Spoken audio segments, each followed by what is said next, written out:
Hello les amis, j'espère que vous allez bien. Bah écoutez, on va tester un nouveau micro aujourd'hui. C'est Marie qui me l'a acheté en ligne. Elle m'a dit de le tester.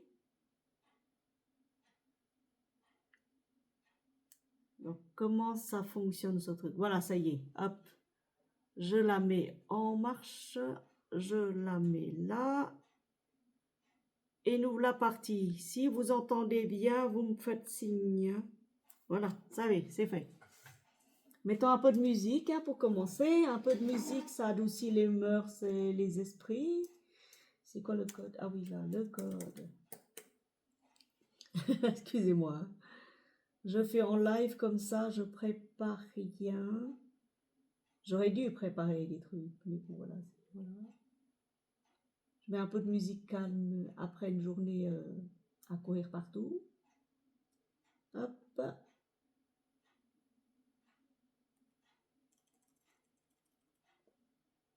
Nous voilà. Donc j'espère que vous allez bien après ces quelques minutes de réglage technique. Je remets la caméra comme il faut. Et j'espère que tout va bien dans votre monde. Je voulais vous remercier infiniment de vous être réunis en ce jour. Merci infiniment pour votre présence. Merci pour votre écoute. Et sachez que chaque âme qui se réunit pour prier ou simplement pour s'intérioriser participe déjà pleinement à la conscience, à l'élévation de la conscience, la nouvelle conscience sur Terre. Et pour ça, je vous remercie infiniment et je vous suis très reconnaissante. Qu'est-ce que je voulais dire? Alors, le micro semble fonctionner. Ce qu'on va faire aujourd'hui, c'est qu'on va pas prier, qu'on va pas faire de séances de magnétisme ni de séances énergétiques. On va parler d'un sujet qui semble crucial quand on entre petit à petit dans le nouveau monde.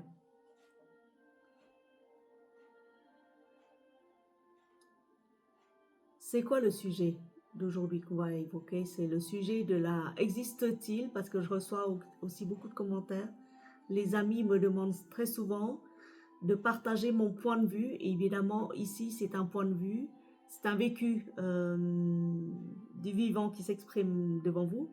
Ce n'est pas quelque chose que j'ai appris, ce n'est pas quelque chose que je répète. C'est vraiment l'expérience directe que je retranscris ici. Donc, je réponds en même temps à mes amis, je réponds en même temps à tous ceux qui veulent comprendre à peu près, un peu plus profondément ce que c'est que ce sujet de la mort du corps physique, le processus de la mort du corps physique, et ce qu'il y a au-delà de la mort du corps physique. Est-ce qu'il existe un monde ou existe-t-il quelque chose après la mort du corps physique? Je dis bien la mort du corps physique parce que l'âme, vous savez, ne meurt pas. L'âme voyage de vie en vie, de cycle en cycle. Elle débute par la non-connaissance d'elle-même pour finir par se reconnaître elle-même dans une joyeuseté de qui nous sommes, effectivement. Mais avant ça, elle doit passer par différents stades. C'est comme un bébé, hein, quand il naît, il ne sait rien. Il apprend et puis il s'identifie et ensuite il évolue en fonction des circonstances, en fonction des événements qui arrivent dans sa courte vie sur Terre. C'est pareil pour l'âme. L'âme naît, toute innocence, elle apprend au cours de ces nombreuses, on va dire des millions d'années sur Terre, ou dans d'autres sphères, hein, elle apprend, évidemment, elle apprend énormément. Et arrivée dans la densification terrestre en 3D, elle apprend encore plus. Elle apprend beaucoup. Elle apprend encore plus. Pourquoi? Parce que seule une âme courageuse s'incarne sur Terre, évidemment. Parce que en toute connaissance de cause, quand elle s'incarne dans un corps, dans un corps d'humanoïde, elle perd toutes ses facultés, elle, elle réapprend à aimer, à s'aimer d'abord et euh, à aimer la création pour ce qu'elle est par la suite. Voilà, mais pour ça, il faut, pour ça réellement, j'ai oublié de l'allumer l'autre. Pour ça réellement, il faut qu'elle apprend, bien évidemment, à être consciente de qui elle est. Ça va de soi. Donc, existe-t-il un monde ou quelque chose qui perdure ou un après-vie, un après-vie terrestre? Je ne peux pas répondre à cette question sans vous parler des voyages hors du corps, par exemple. Je ne peux pas vous répondre directement, mais via les exemples concrets que des gens ont rapportés lors d'une... Je ne sais pas si vous avez eu l'occasion de lire les témoignages des Near-Death Experience. C'est des expériences de mort imminente, que ce soit en France ou à l'étranger. En France, nous avons un Nicole Dron, je crois, qui avait été morte cliniquement pendant 45 secondes. Et elle avait écrit un blog ou quelque chose comme ça, ou un bouquin qui s'appelle 45 secondes d'éternité, où là-dedans elle est morte, mais cliniquement, mais morte, et puis elle a atterri dans un pays merveilleux. D'autres, des scientifiques, des ingénieurs, des médecins, pareil, quand ils sont proches de la mort cliniquement comme ça et qu'ils reviennent en vie, ils racontent leurs expériences, mais d'une manière totalement très réaliste en fait. Ce qu'on appelle les voyages astrales, les voyages hors du corps, malgré eux, hein, parce qu'il y a aussi des voyages hors du corps, des voyages astrales qui sont provoqués de manière délibérée dans des états de conscience modifiés, par exemple dans des états d'hypnose, par exemple, où il y a une régression des vies, sur les vies antérieures, mais bon, ça c'est autre chose.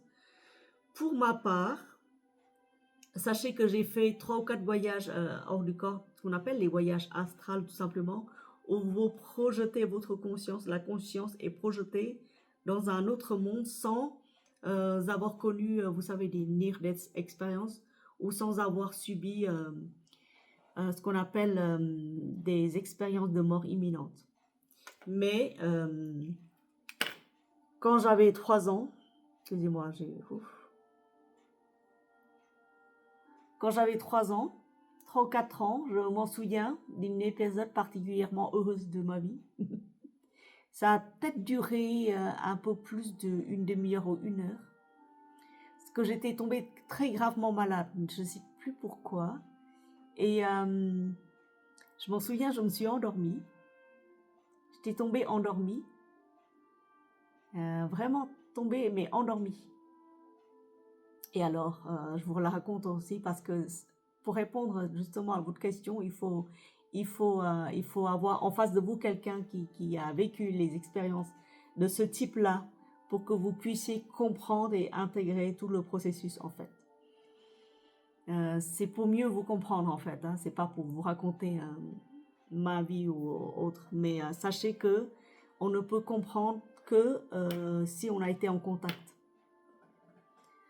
avec ce dont on parle.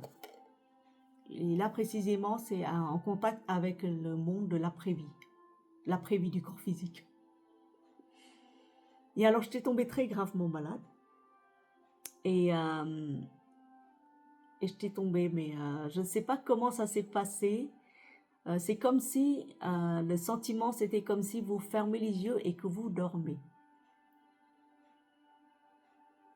Et que vous rêvez, en fait. Mais là, ce n'était pas un rêve. C'était réellement parce que quand ma mère a réussi à me réveiller, elle a dit que tu étais morte. Et il y avait tous les voisins autour qui étaient là, rassemblés déjà, hein, qui assistait justement à la morte, soi-disant, de la petite fille qui avait 3 ans à l'époque, hein. Il y avait tout le village qui était réuni, hein. Puis il y avait des sorcières ou des guérisseuses qui, euh, qui m'ont fait avaler une sorte de potion, mais hyper amère en fait. C'était des médicaments pour rappeler justement l'âme à rejoindre, réintégrer le corps de l'enfant. Donc moi, bah, je me suis tout simplement endormie et j'étais partie comme ça. Et j'étais partie dans un autre monde où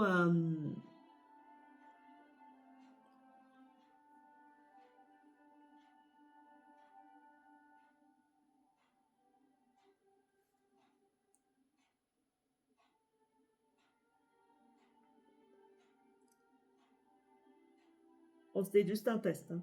J'étais partie dans un autre monde où j'étais censée, eh bien, ne plus revenir.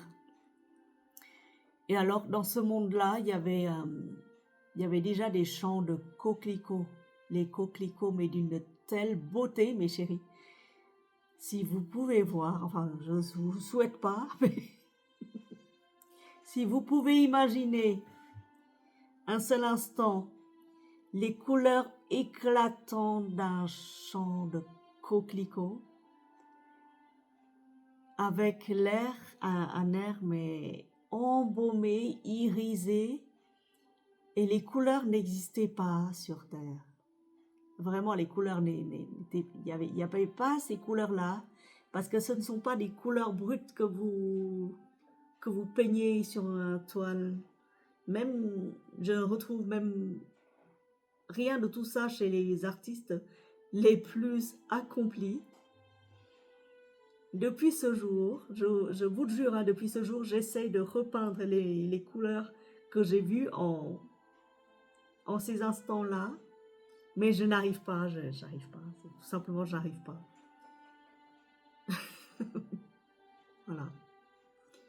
Et alors, il y avait une musique, mais ambiante, mais d'une telle beauté que n'existe pas sur Terre, cette musique-là. Elle ne se trouvera jamais sur Terre, sur la Terre que nous sommes. Il n'y aura jamais cette harmonie-là. C'est pas possible. C'est pas possible, en fait. Et qu'y a-t-il encore? Il y avait des papillons. Et j'étais chez moi, en fait, je savais que j'étais à la maison, de nouveau, que de nouveau je retrouvais un chez moi, que je voulais rester là pour l'éternité, que je voulais plus bouger. Et oui, des papillons, c'était des papillons, mais d'une telle... Les ailes étaient flamboyantes, irisées, en soie. C'est pour ça que j'adore les vêtements en soie. En soie, c'est la soie. De la soie la plus jolie jamais réalisée sur Terre. C'est pas possible, il n'y en a pas. Et depuis ce jour, j'adore les coquelicots. J'aime les papillons. Et il y a un champ de roses immense. Les roses souriaient au soleil. C'était vraiment éclatant. De l'or. C'était de l'or, mais les roses diamantées, perlées d'or. Avec des senteurs, mais inimaginables. Vous êtes chez vous, là-bas on est chez soi. C'est ce monde-là, notre vraie demeure. C'est pas la terre. La terre, c'est un lieu de vacances en fait. Mais la vraie demeure de l'homme, la vraie demeure de l'âme, ce n'est pas ici. Ce n'est pas sur cette terre-là. Et alors ma mère m'a fait... et puis j'avais rencontré un être et on se communiquait, mais pas en parlant, parce que les mots ne pouvaient pas exprimer ce qu'il y avait dans le cœur, en fait. Et, je parlais à cet être-là, c'était pour moi, c'était comme un ange, en fait. C'était sous forme d'un ange, en fait. C'est ni homme ni femme, c'est un ange. C'est une énergie angélique. Donc, j'avais 3 ans, 3 ou 4 ans maximum. Et il me comprenait parce qu'il lisait vraiment ce qu'il y avait dans le cœur. Et il n'y avait pas de mots pour décrire ça parce que je sais qu'il savait qui j'étais. En fait, c'est difficile. C'est si difficile de retranscrire en mots euh, ce sentiment d'amour qui nous envahit, ce sentiment d'amour, mais infini quand on est chez soi, quand on est à la maison, quand on se sent chez soi, en fait. Et alors ma mère m'a fait avaler un truc, mais immonde, horrible, pour me faire revenir sur Terre. Mais je pense que la conscience de la petite fille n'était jamais revenue. C'était quelqu'un d'autre qui était revenu. Mais la mémoire est là, elle a imprimé clairement ce qu'elle a déjà vu, ce qu'elle a reconnu comme étant chez elle, et c'est un monde merveilleux. Bien sûr, ce monde-là a été vu avec les yeux d'enfant. C'est pas sûr qu'aujourd'hui, si je dois refaire la même chose, je verrai la même chose. Vous voyez? Si je tombe malade, de nouveau que je tombe inanimée, que je pars comme ça, c'est pas sûr que je retrouverai le même monde. Parce que tout est changeant, tout dépend de la conscience dans laquelle vous êtes. Il y a des gens qui atterrissent dans un endroit complètement horrible, catastrophique, on dirait l'enfer. Mais moi, la conscience de l'enfant et l'époque, elle n'a pas connu l'enfer en fait. Elle a connu le royaume des anges, ou le royaume des papillons, ou le royaume des roses, ou le royaume des coquelicots. Voilà. Et j'avais demandé à cet être-là, c'était une présence, de me garder toujours avec lui, avec elle, et de jamais, je ne voulais pas revenir. Et alors elle m'a prise dans les bras, elle m'a rassuré qu'elle sera toujours avec moi, toujours où que j'aille, quel que soit mon chemin.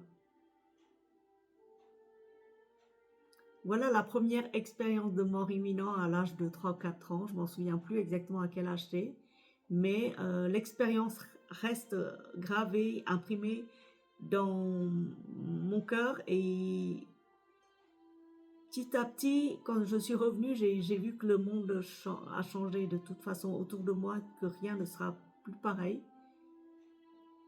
que je ne me reconnais pas dans le monde des hommes en fait. Parce que quand on a connu le paradis, on a la nostalgie et on veut y retourner. Et on se dit non, ce monde-là n'est pas le mien. De toute façon, ce monde-là n'est pas fait pour moi. Je suis ici que temporairement. Et la vie éternelle que je suis, l'âme éternelle que je suis, de toute façon doit voyager vers les lieux les plus beaux, les plus magnifiques pour moi en fait, parce que je le mérite. Et un sentiment d'injustice m'assaillit quand je suis revenue de toute façon sur Terre. Et je lui dis, hein, je m'en rappelle encore que je lui dis, moi, je ne veux pas vivre une vie d'ignorance dans l'enfer des hommes, je ne veux pas. Et cet être m'a vraiment raccompagné vers la frontière entre ciel et terre. Il m'a dit, je t'accompagne, je serai toujours là avec toi, je t'accompagne. Sois tranquille, avance, je t'accompagne. Tu ne seras plus jamais seul. Voilà. Voilà la première expérience de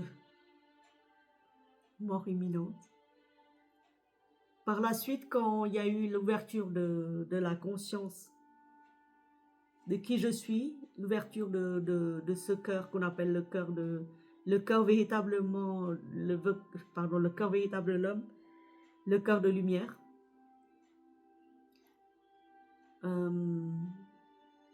Je voulais je voulais voyager dans les mondes pour retrouver les enseignements des maîtres de sagesse. Je voulais atteindre la cité Shambhala, mais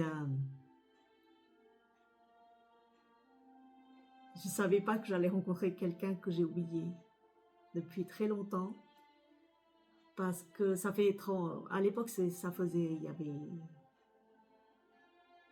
Il y avait 10 ans de cela, ça faisait quoi, 30 ans que j'ai quitté la terre de mes ancêtres, que j'ai vu s'éloigner le rivage de mes dieux,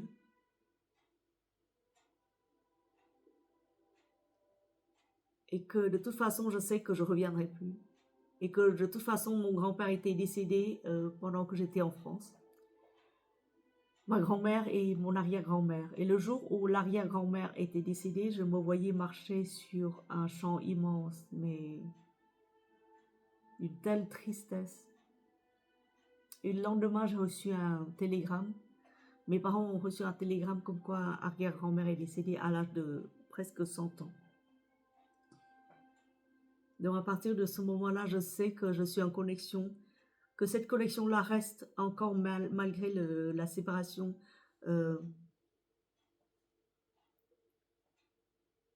physique, terrestre. Qu'il y a une connexion qui reste entre les âmes, entre ceux que nous aimons.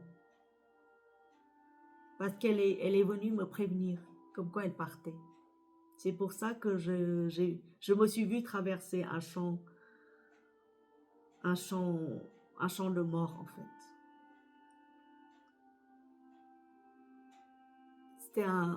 Je fais très, très peu de rêves prémonitoires. Très, très peu. J'en ai fait peut-être 3 dans ma vie terrestre. Mais ce rêve-là, c'était vraiment très réaliste, très... C'est comme si je voyageais réellement dans ces champs-là. Dans des champs, dans cette énergie-là. Vous voyez. Donc juste pour vous dire que le corps physique que vous voyez, que vous touchez, et bien au-delà de ce corps, il y a un champ de conscience. Et ce champ de conscience anime votre corps, et le jour où le corps va rendre le dernier soupir, ce champ de conscience-là, qui est votre âme, tout simplement, qui est votre lumière, corps énergétique, corps astral, corps céleste, corps bouddhique, tout ce que vous voulez. Ces différents corps se séparent à un temps voulu, mais la conscience reste. Donc, soyez rassurés, vous ne mourrez pas, en fait. Ça me rappelle un poème de... Je crois que ça s'est éteint parce qu'il n'y a plus de batterie. Bon, bah. Ça me rappelle un poème que j'ai lu de mon maître spirituel. Je l'ai rencontré qu'une seule fois au village des Pruniers, dans le sud de la France. Il s'appelle Thich Nhat Hanh. C'est un moine zen de la tradition zen. C'est le dernier maître zen de la branche du Vietnam. Je ne sais pas s'il y a de succession, mais lui, c'était le dernier. Il est décédé actuellement, mais ses écrits restent. Et dans un de ses livres, il a écrit de nombreux livres, donc je vous invite à les lire.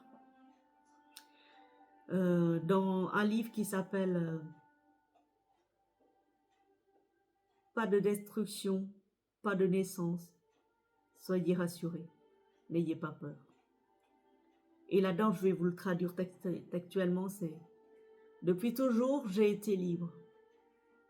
Mort et naissance », il a dit bien mort et naissance, et pas mort et vie. Mort et naissance, ce ne sont que des passages. C'est un jeu de cache-cache. Je ne suis jamais né, Je ne peux donc mourir. Seul le corps physique meurt. Bien sûr, nous avons peur de mourir, évidemment, mais cette peur-là, c'est viscéral, c'est normal. Parce que la conscience a fait exprès de placer la peur de mourir dans le cœur de chaque homme, justement pour que vous puissiez apprécier la vie, que vous la chérissez, pour chaque instant qu'elle vous offre. Tant que vous êtes encore vivant, tant que le corps semble encore vivant, tant que le corps respire, vous devez respecter toute forme de vie, non pas uniquement la vôtre, évidemment. Et pour la survie de l'espèce, pour la survie de l'humanité et pour la survie de tout règne, la conscience a mis dans le cœur des hommes la peur de mourir. C'est normal.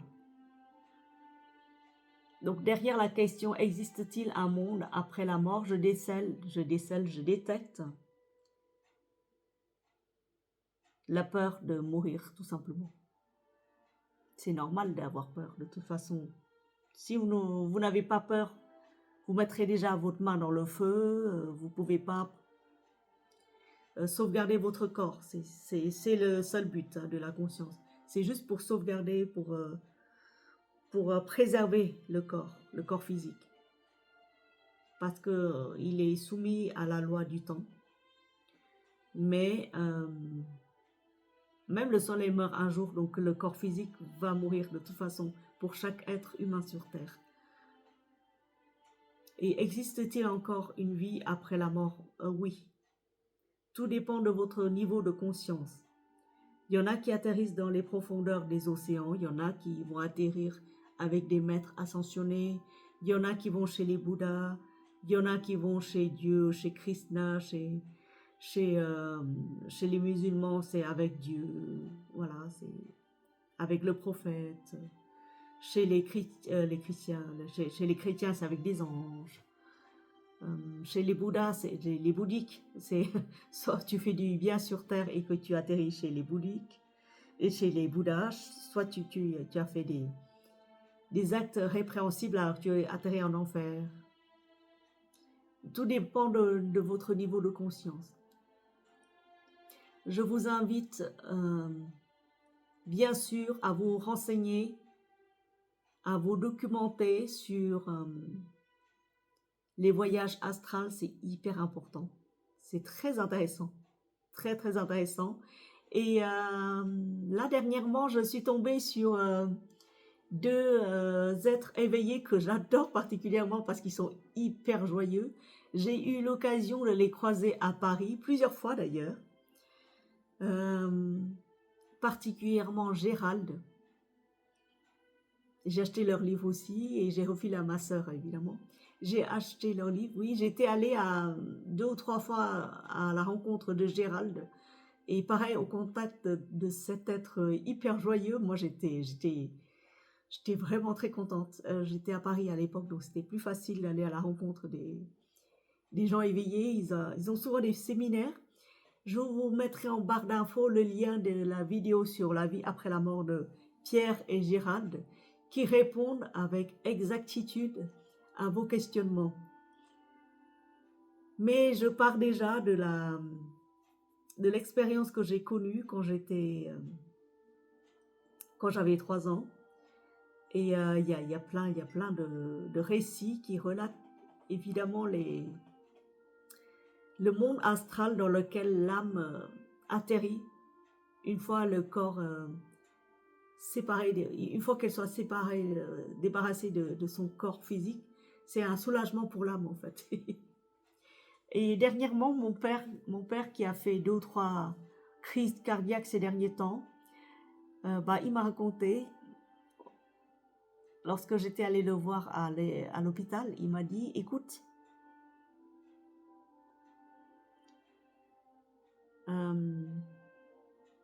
lors du dernier arrêt cardiaque, avant que les pompiers ne venaient,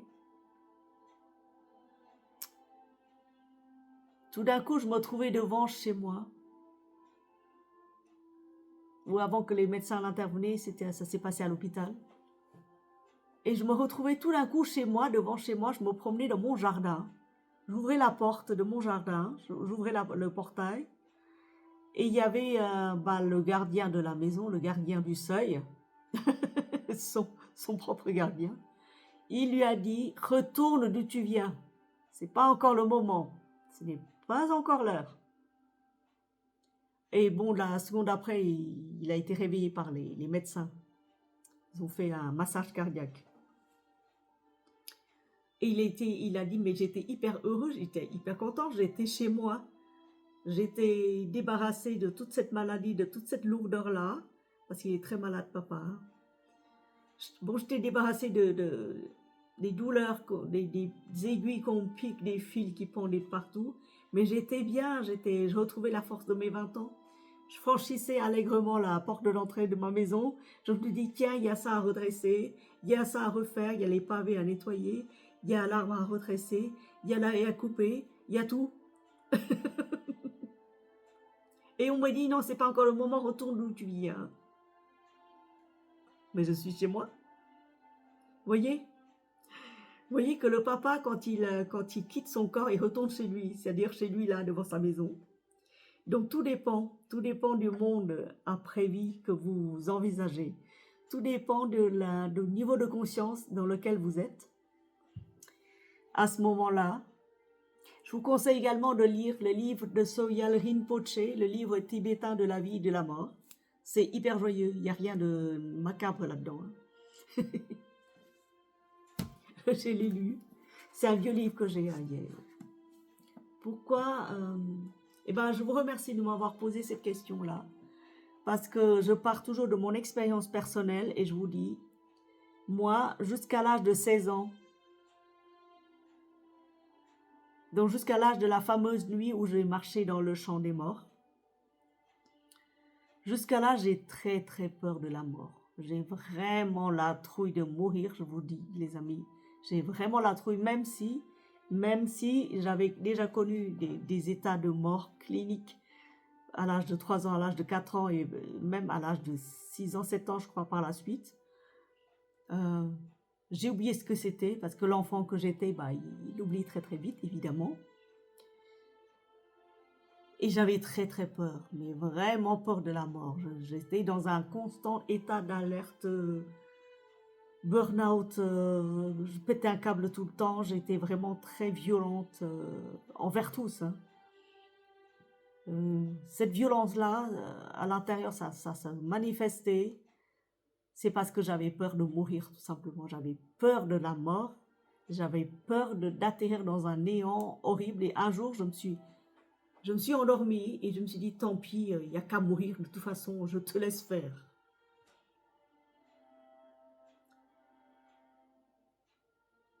Et là, j'étais prête à mourir. J'étais prête à m'égayer. Et c'est passé un jour où je devais avoir 15, 16 ans, pareil. Oh là là, j'en avais marre de cette vie-là. Oh là là, que j'en avais marre. Et je me laissais comme ça aller. Je me dis, tant pis, t'as qu'à mourir. Une fois pour toutes, comme ça, c'est fait. Et je me suis endormie et après, je me suis réveillée, mais plus alerte que jamais. Et j'ai compris que ce jour-là, j'ai réellement compris que la mort, c'est juste un état. C'est comme quand vous vous endormez, pareil, c'est pareil. C'est juste un état. C'est un changement d'état, en fait. Et pareil, un maître spirituel m'a dit, mais Aimé, tu meurs déjà tous les jours. Et comment ça? Bah oui, tu dors. La nuit, tu voyages. Donc ton corps meurt déjà. Hein. S'il n'y a pas cette conscience qui anime le corps, par le cordon d'argent qui relie l'âme au corps physique, toutes les nuits, tu meurs. Hein. Tu meurs et tu ne sauras pas. Hein. Enfin, voilà. Il y a des gens qui meurent dans leur lit. Hein. Il m'a dit, écoute, Aimé, si tu ne meurs pas déjà tous les jours, si tu ne me crois pas, regarde. Ton corps, il se renouvelle tous les 7 ans. C'est la science qui l'a dit, c'est pas moi. Bah oui, parce que les cellules se renouvellent toutes les 7 ans. La rate, le foie, tout, la totale. Ton visage, tout. Il n'y a pas une seule parcelle de ta peau, de tes ongles ou de tes baves d'escargot. Il n'y a pas. Il n'y a pas un seul truc de toi qui survit après 7 ans. Donc, tous les 7 ans, tu meurs pour renaître, tu vois. Donc, je te conseille réellement de manger sainement parce que ton corps réclame pour le renouvellement des cellules, justement. Tu vois. Donc, tu meurs, tous les 7 ans, tu meurs, il n'y a rien qui subsiste. Et pourtant, tu n'es pas en train de dire, oh non, mais moi, je meurs tous les 7 ans, comment je vais faire? Tu vois. Il a dit ça. Voilà, mes amis. Donc, la question de la peur de la mort est liée à la question de qu'y a-t-il après la mort? Les deux questions, on doit les traiter ensemble. Si c'est pas clair, vous m'écrivez, hein, parce que là, je sais que je me disperse. Je reviens. Ok, je reviens. Je prends une gorgée d'eau, je reviens. Ah, c'est quoi cette eau? Ah oui, c'est un truc à base d'huile essentielle de menthe, avec des feuilles de menthe. Hop. Ah, je vais chauffer un peu d'eau là, parce que là. Donc, maintenant que vous avez compris qu'il y a un monde après la mort, du corps physique, vous allez vous poser la question suivante. Oui, mais on a compris que tu nous as expliqué comme quoi tu étais morte. Et que nous mourrons tous les jours, toutes les nuits nous mourrons, pour renaître tous les matins, sous un jour nouveau, avec un regard neuf. J'espère pour vous que vous avez un regard neuf tous les jours. Qu'il n'y a pas des pensées de la veille qui turpinent, qui turlubinent, voilà, dans votre tête tous les matins, que tous les matins soient un matin neuf pour vous. Et alors, oui, aimer, c'est très bien, très très très bien tout ça, mais aimer.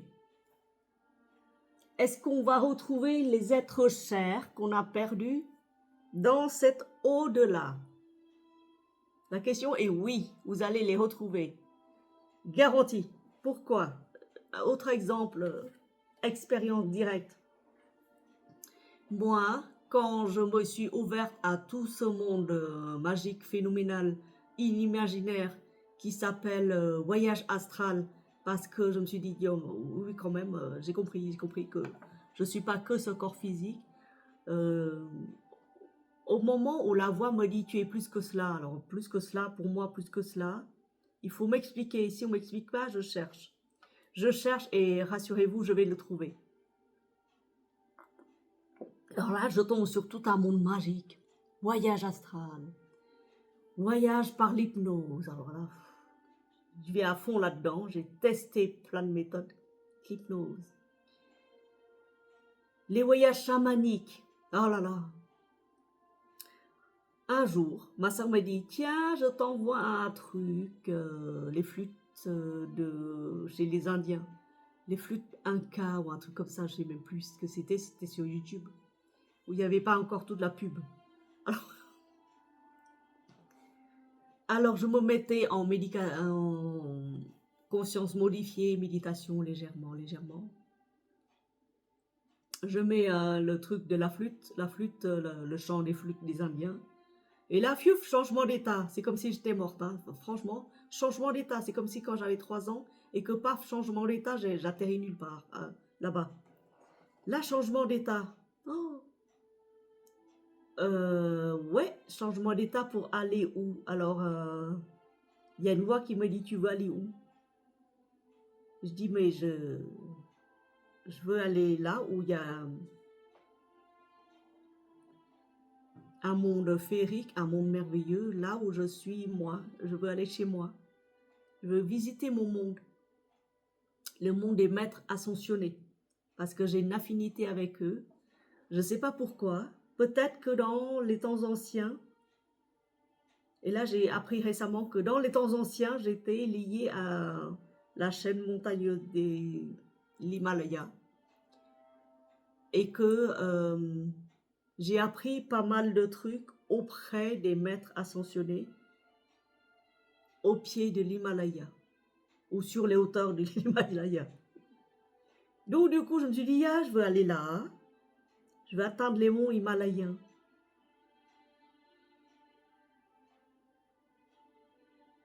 Et la voix, il y a tout ça, la voix intérieure. Elle me dit, écoute, t'es sûr hein? T'es sûr de ce que tu veux? Je dis, bah, oui, on risque rien, de toute façon. Alors, par une magie quelconque, un cheval est apparu, un cheval ailé. Et là, j'ai compris, ça y est, je suis dans un monde astral. Parce que aller sur les monts, les hauteurs et tout ça, il faut un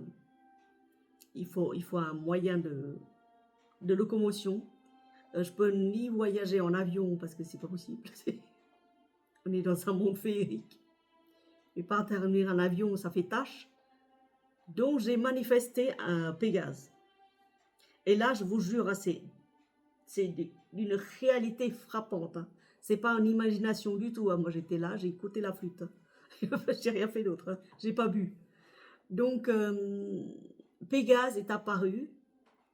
Et je me suis dit, j'ai quand même des liens avec le monde des dieux et des déesses de la Grèce antique. Oui, parce que quand j'étais venue en France, souvenez-vous, le premier bouquin, le premier livre qu'on m'a offert, c'était la Croix-Rouge qui m'avait offert ça, le Noël pour les enfants déshérités, des favorisés, dans la ZUP. Donc ma soeur, mes soeurs ont reçu des robes, des chaussettes, des chocolats, des poupées.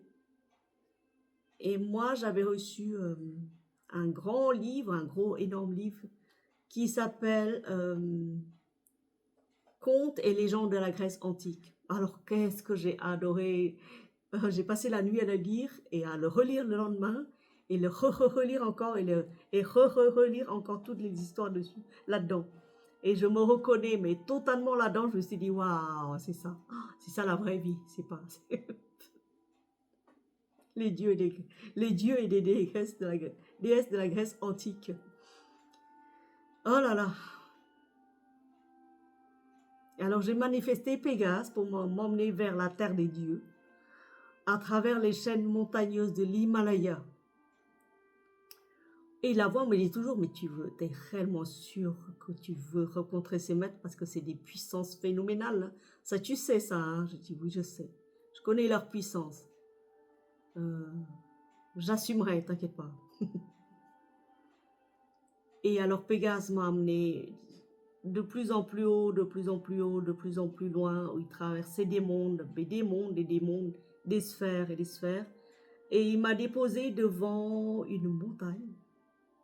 Vous savez, c'est comme dans les dessins des vieux contes chinois où les montagnes apparaissent à travers une épaisse couche de nuages.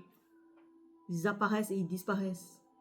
Et il y a quelques végétations, mais pas trop, et c'est des chaînes de montagnes immenses, immenses. Où vous vous dites, mais comment on fait pour y aller là-dessus? C'est pas possible. Ça fait plus de 10 000 mètres. Hein. Et là, c'est pas plus de 10 000 mètres, c'est vraiment dans les hauteurs très très haut. Et alors Pégase me pose là devant un immense palais, mais immense, avec des portes dorées et tout. Et je me suis dit, ça y est, je suis au paradis. J'ai pas demandé de paradis, j'ai juste demandé à rencontrer des maîtres. Je sais pas, je voulais pas aller au paradis. Pas encore, je ne mérite pas. Il a dit non, c'est pas le paradis, lis bien, lis bien. Et je te laisse là parce que franchement, j'ai du boulot. Il est reparti comme il était venu. En un instant, en un éclair. Et j'ai compris que dans le monde astral, vous pouvez manifester vos pensées, vos désirs, vos émotions, selon votre propre état intérieur. Il faut faire gaffe. C'est légèrement cadré, mais il faut faire quand même très attention. Et moi, j'avais juste manifesté le désir de voir des maîtres ascensionnés. Et au final, j'atterris devant un temple. Et je me suis dit, mais il m'a déposé où là? Il s'est bourré. Hein. Et il est parti, donc je ne peux pas le rappeler. Qu'est-ce que je fais? Et là je regarde le temple, je regarde les portes et je me suis dit, mais c'est fermé, hein, je ne peux pas entrer. Et il y avait marqué là-dessus, connais-toi toi-même, en lettres d'or, sur les portes du fronton du temple. Un grand temple magnifique. Oh!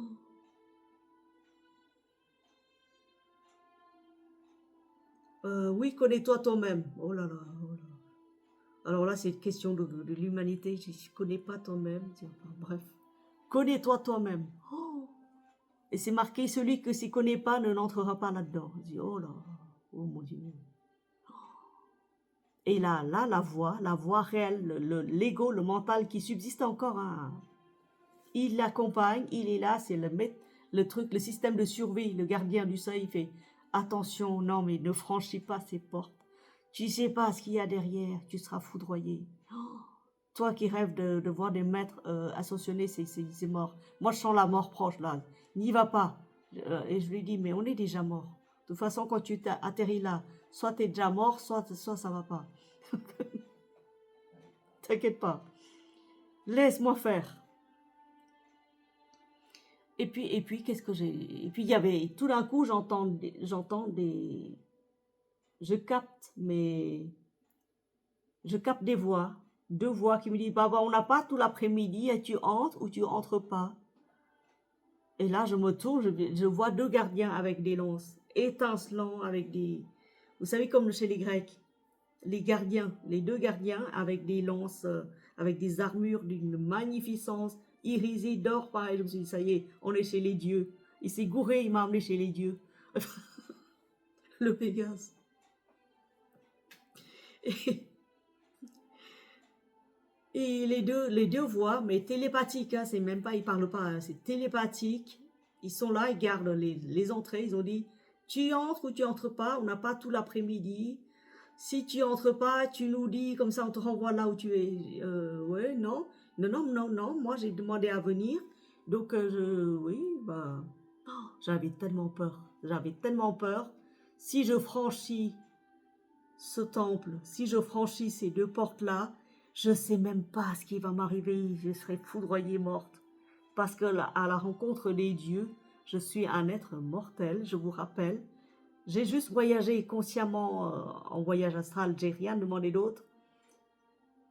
Là, cette fois-ci, je me trouve devant un dilemme, je vais y entrer ou pas. Et si j'y entre et si je meurs, j'ai encore Marie qui m'attend à la maison. Elle est petite encore, elle sait pas encore cuisiner correctement. Elle peut pas se nourrir, elle peut pas, voilà. Elle n'a que moi. Donc si j'y vais, qu'est-ce qui va se passer, hein, vous savez, c'est... Et quand même, il y a une voix très sage qui surgit, qui dit, n'aie pas peur, je suis là, je t'accompagne. Alors j'ai demandé, j'ai prié télépathiquement aux deux gardiens là, je leur ai dit, écoutez, moi j'entre, ouvrez-moi s'il vous plaît. Je suis venu pour y entrer, pas pour attendre. Et je sais qui je suis, je me connais. Alors ils m'ont pas ouvert la porte, mais pas du tout. Ils ont joint leurs deux lances sur le dos, sur mon dos, qui tout d'un coup, j'ai découvert que j'ai des ailes dans mon dos. J'ai pas compris pourquoi ni comment. Euh, j'ai des espèces d'armure protection des ailes dans mon dos. Ils ont joint leurs deux lances sur à la formation de l'aile, là, les ailes d'ange. Ils se sont joints là et ils ont soulevé mes ailes et ils m'ont jeté à travers la porte, face à terre, d'une manière si violente que j'ai cru que j'allais mourir. Mais en fait, une fois face à terre, mais ça va, c'était que astral, j'avais pas mal. Et là, j'entendais des cris de joie, des roulements de tambour et tout ça. Je me suis dit, ça y est, on est mort. Non, on n'est pas mort encore. Me dit la voix, regarde où tu es. Et là, je me mets debout. Il y avait des anges. Je sais pas pourquoi je rencontre des anges alors que moi, je suis d'origine bouddhiste. Comme ça. Il y avait deux armées d'anges qui étaient là, alignées tout le long, qui roulaient le tambour, qui disent, ça y est, bienvenue, bienvenue. J'ai dit, oui, merci. Voilà. Voilà le voyage astral, mais c'était vraiment un voyage astral, mais d'une intensité telle. Bienvenue, et il y avait un être d'une très grande douceur qui s'approchait. Je le reconnais de loin.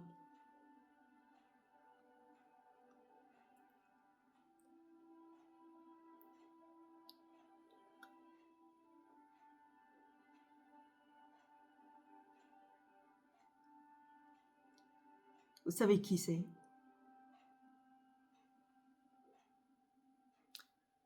C'était mon papy, le papa de mon papa, mon grand-père.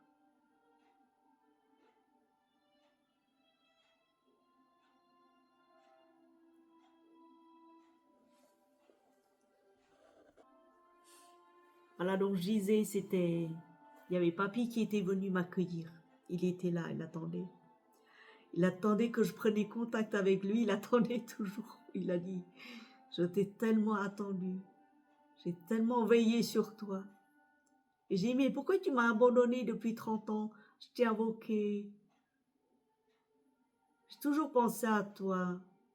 Pourquoi t'es pas venu dans mes rêves? Il a dit non, j'étais toujours avec toi, toujours là. Je veillais sur toi, je t'ai pas laissé une seule seconde.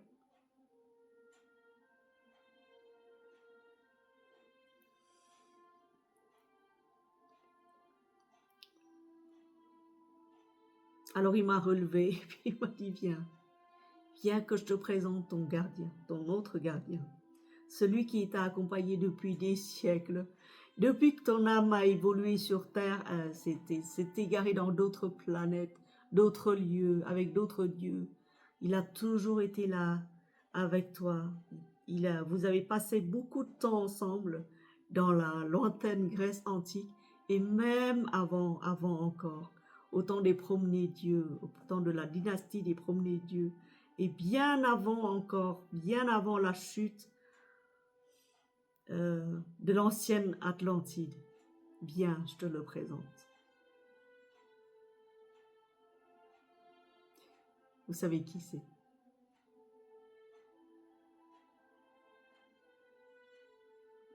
Ben celui-là, je ne m'y attendais même pas. Je m'y attendais même pas, je ne peux même pas imaginer qui c'est. Parce que si je vous dis oui, je connais, vous allez dire oui, elle connaît, c'est une invention de son esprit. Je ne connais pas du tout ce monsieur, pas du tout. Il est même inconnu voilà, très inconnu. Il s'appelle Sénèque. Apparemment, j'étais avec lui. Apparemment, j'étais un apprenti. Apparemment, je le suivais. Et c'est lui mon ange gardien.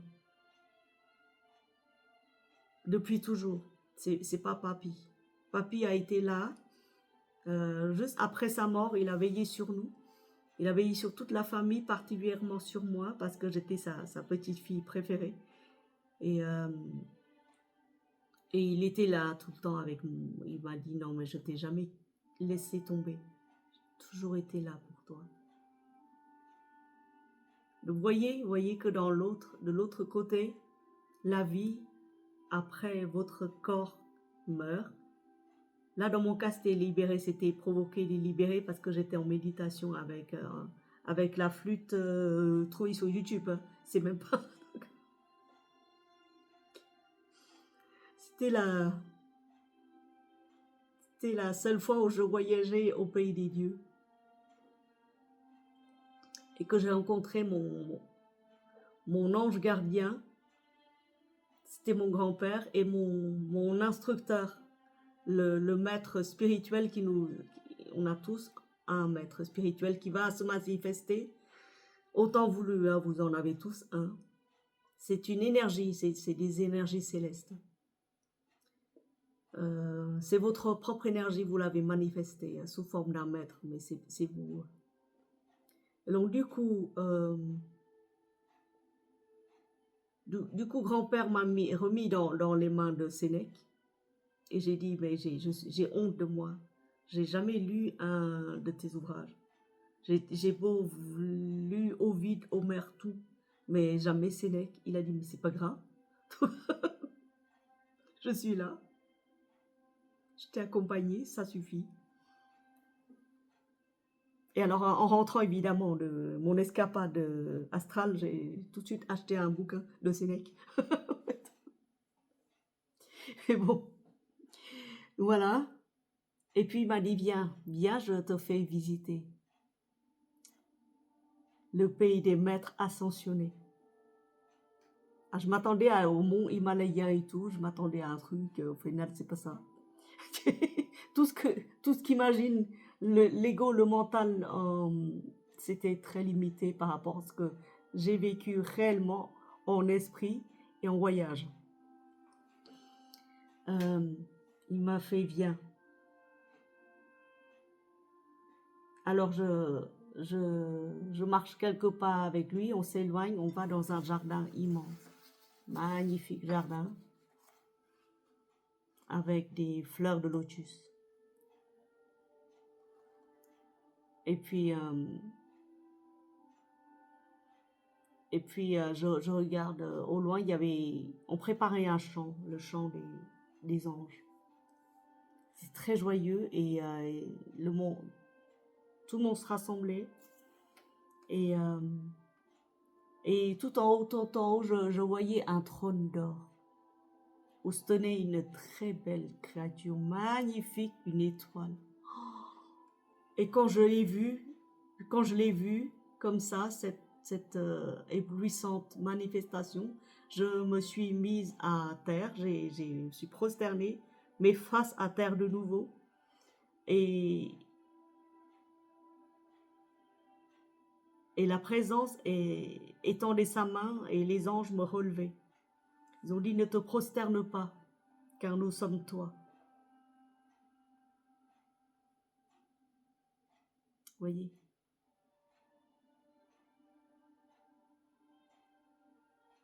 Nous sommes toi. Bienvenue.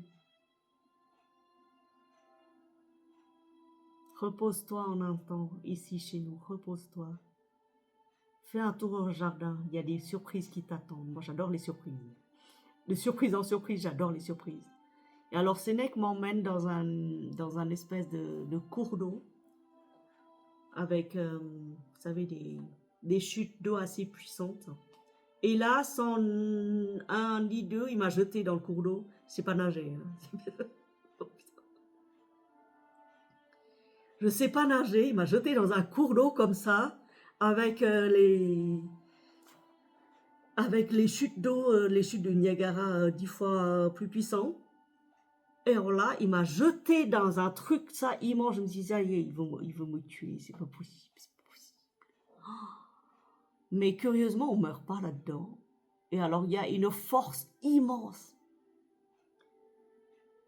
Une force immense qui me tirait hors de l'eau. Je vous dis, ça y est, ils m'ont jeté dans l'eau pour me tirer de l'eau. Qu'est-ce que c'est que ce truc?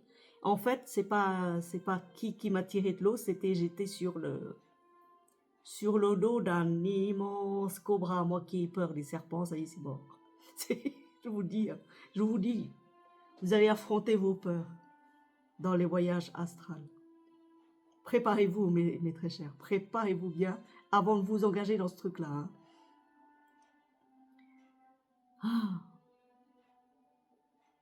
Alors j'étais sur le dos d'un cobra immense avec des ailes, mais qui peut recouvrir ses ailes. Quand il étend ses ailes, et il peut recouvrir la terre, la moitié de la terre, garantie. J'étais sur son dos. Et alors là, il m'a emmené loin, loin, loin. Il franchissait les eaux. Il m'a emmené loin, loin, loin, loin, loin dans le vide infini. Qu'est-ce que c'est que ce truc? Je reviendrai plus jamais chez moi là. Là c'est fini, c'est mort. Dans ma tête, je me suis dit, ça y est, j'ai dit adieu à tous. J'ai pas eu le temps de faire mon testament. Voilà. Alors dans l'infinitésimal où je suis, j'ai atterri dans les étoiles. Le noir total avec quelques points de lueur et tout ça. Et j'entends une voix de loin, vraiment de loin. Bienvenue, bienvenue. Si, oui. Et je vois une lueur, un soleil. Je vois un soleil qui avançait carrément. C'était un soleil au départ, c'était un grand soleil qui s'approchait de plus en plus. Je me suis dit, il va me brûler. C'était un grand soleil immense qui s'approchait de plus en plus, de plus en plus, de plus en plus.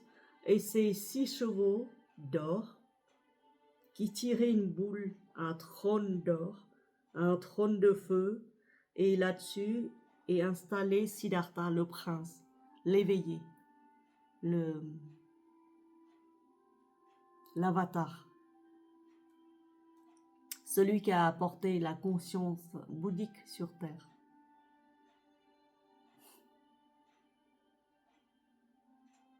J'ai assisté à tout ça.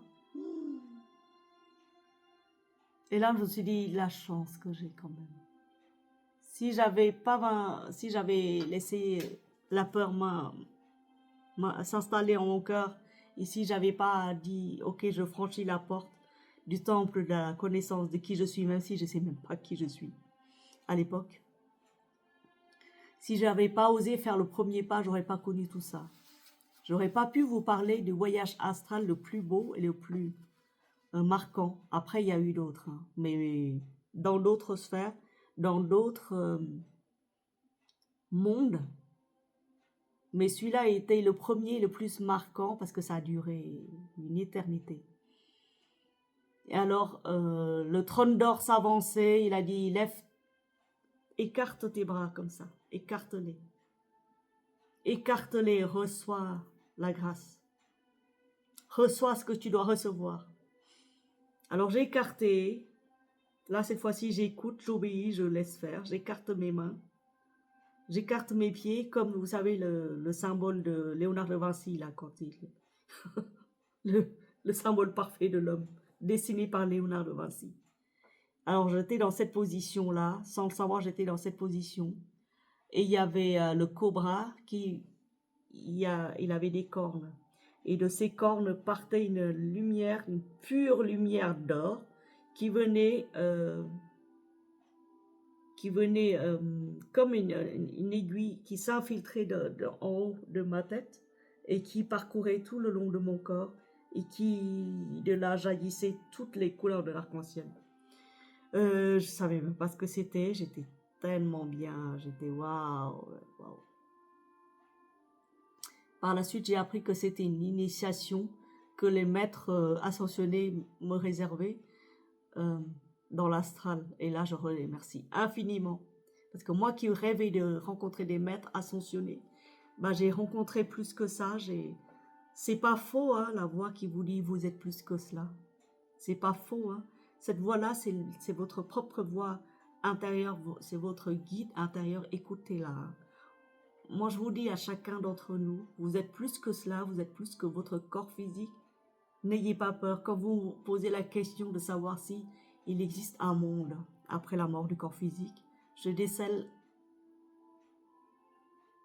vous me dites si j'ai faux, je décèle une forme de peur viscérale qui incarne dans chacun des hommes. C'est la peur de mourir tout simplement. N'ayez pas peur. La mort, c'est juste un état. Dans mon cas, ça a été plusieurs morts parce que j'étais morte plusieurs fois. Et là, cette fois-ci, c'est un voyage astral considéré comme une mort parce que j'ai tout laissé tomber derrière. J'ai tout laissé tomber. Mon ego, ma peur. Voilà. Donc, première initiation, ouverture de la Kundalini. Réveil de la Kundalini sur le plan astral. Kundalini, c'est la force de vie, tout simplement, qui se lève comme un serpent. Et le cobra représente ma force. Hein. Le cobra qui m'a porté depuis les eaux profondes des chutes du Niagara jusqu'au tréfonds des étoiles où j'ai rencontré le soleil d'or. Où Siddhartha a ordonné à son cobra, en fait c'était son cobra, celui qui l'a protégé de la pluie, du soleil et du vent quand il méditait sous l'arbre de Bodhi. Hein. C'est le même. Donc ma conscience a demandé une initiation solaire. L'initiation terrestre physique est trop forte, je ne peux pas supporter, le corps brûlerait, mais l'initiation solaire, le voyage astral, c'est par ce biais-là qu'on est initié. Sachez-le mes amis, qu'il y a eu des initiations, mais quand vous dormez, d'accord? Là, dans mon cas, ce n'était pas dormi, c'était un voyage rêvé, un voyage éveillé. Donc, à partir de ce jour-là, je l'ai compris que l'initiation solaire via l'ouverture de la Kundalini, la Kundalini, c'est le serpent, la force de vie levée en chacun de nous, qui se réveille à un moment donné pour embrasser la totalité de qui nous sommes en fait, pour rejoindre la conscience cosmique de l'homme. l'homme nouveau sur terre. Donc je remercie infiniment les maîtres ascensionnés de m'avoir accepté dans leur énergie, de m'avoir ouvert la porte de la conscience de qui je suis, parce que sur le fronton c'était marqué « Connais-toi toi-même ». Je ne sais toujours pas qui je suis, mais je sais que ce que je ne suis pas. Je ne suis pas ce corps-là, je n'appartiens pas à ce monde-là, même si je vis dans ce monde, même si j'y investis énormément, mais profondément dans chaque geste que je fais. Je participe aux affaires du monde, mais sans être de ce monde-là. C'est le Christ qui l'a dit, hein, vous êtes de ce monde, mais vous n'êtes pas de ce monde. Je comprends pleinement la portée de ces paroles. Et je vous rassure, mes amis, d'après mes expériences de mort imminente, de sortie hors du corps, de voyage astral, de rencontres avec des énergies christiques, des énergies bouddhiques et des énergies angéliques ce jour-là, que je sais que tout un chacun peut être initié un jour ou l'autre, quand il dort, même quand il travaille. N'ayez pas peur. La mort, ce n'est qu'un état. C'est juste un changement d'état. Vous êtes mort déjà quand vous dormez. Et de l'autre côté, bien sûr, vous allez retrouver les êtres chers qui vous ont marqué, même si vous ne pensez pas à eux, parce que par désespoir, vous les avez oubliés, mais eux ne vous ont pas oublié. Ils préparent votre voie de l'autre côté. N'ayez pas peur, mes chéris. Là, j'ai rencontré mon grand-père, je ne l'ai plus oublié depuis. Et comme pour l'histoire de mon père, hein, mon père, il a dit, non, mais je retrouve la vigueur de mes 20 ans, débarrassé de ma maladie. Je pensais enfin que c'était fini, mais en fait, non, je dois être rappelé encore à la vie par les médecins. Voilà. Donc, sur ce, dites-moi si vous avez connu des états de modifiés de conscience. Est-ce que vous avez déjà voyagé dans les mondes que vous aimez? Il y a eu d'autres mondes dans lesquels j'ai voyagé. J'ai voyagé avec des elfes aussi, dans le monde des elfes.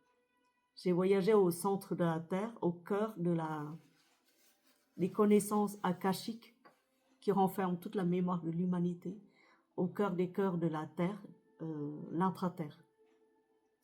C'est parce que la conscience se projette là-dedans. C'est des mondes comme notre monde, des mondes astrales. Voilà, donc pour répondre à votre question, existe-t-il un monde après la mort? Oui. Ça dépend de votre conscience. Une conscience éveillée, normale, se verra de façon accueillie là où elle ou elle sera accueillie avec tous les êtres chers qui vous attendent de l'autre côté, les anges, selon votre religion, votre affinité. Vous serez soit accueillis par les anges, soit accueillis par les Bouddhas ou Dieu lui-même. Tout dépend. Sachant qu'il n'y a qu'une seule conscience, mais c'est votre conscience, votre affinité qui va vous manifester des gens que vous connaissez. D'accord? Donc dites-moi si vous avez compris à peu près, si vous voulez plus d'approfondissement sur ce sujet-là. Je suis hyper contente de pouvoir tomber après, par la suite, sur les vidéos de Pierre et Gérald qui expliquent ce monde-là, ce monde merveilleux qui est le monde astral ou le monde après la mort. Et pareil, j'avais vu un film qui s'appelle Au-delà de nos rêves avec Robin Williams, il y a très longtemps. Et pareil, Pierre et Gérald en parlent et je trouve que c'est merveilleusement bien décrit dans ce film-là, l'état des gens qui meurent. Donc la mort pour moi depuis ce jour-là n'est plus un fardeau, mais juste une étape du corps physique. Et depuis ce jour-là, je n'ai plus peur de la mort, mais je l'assume avec respect parce que sans mort, il n'y aura pas de vie. Voilà. Voilà mes amis. Je crois qu'il est tard et je vais arrêter là la vidéo et je vous souhaite une très très belle soirée ou très belle journée, tout dépend de l'heure à laquelle vous me regardez. Et je vous dis à bientôt pour une nouvelle vidéo. Dites-moi en commentaire ce que vous voulez que je développe comme thème. J'essaierai de le faire. Bisous bisous, merci.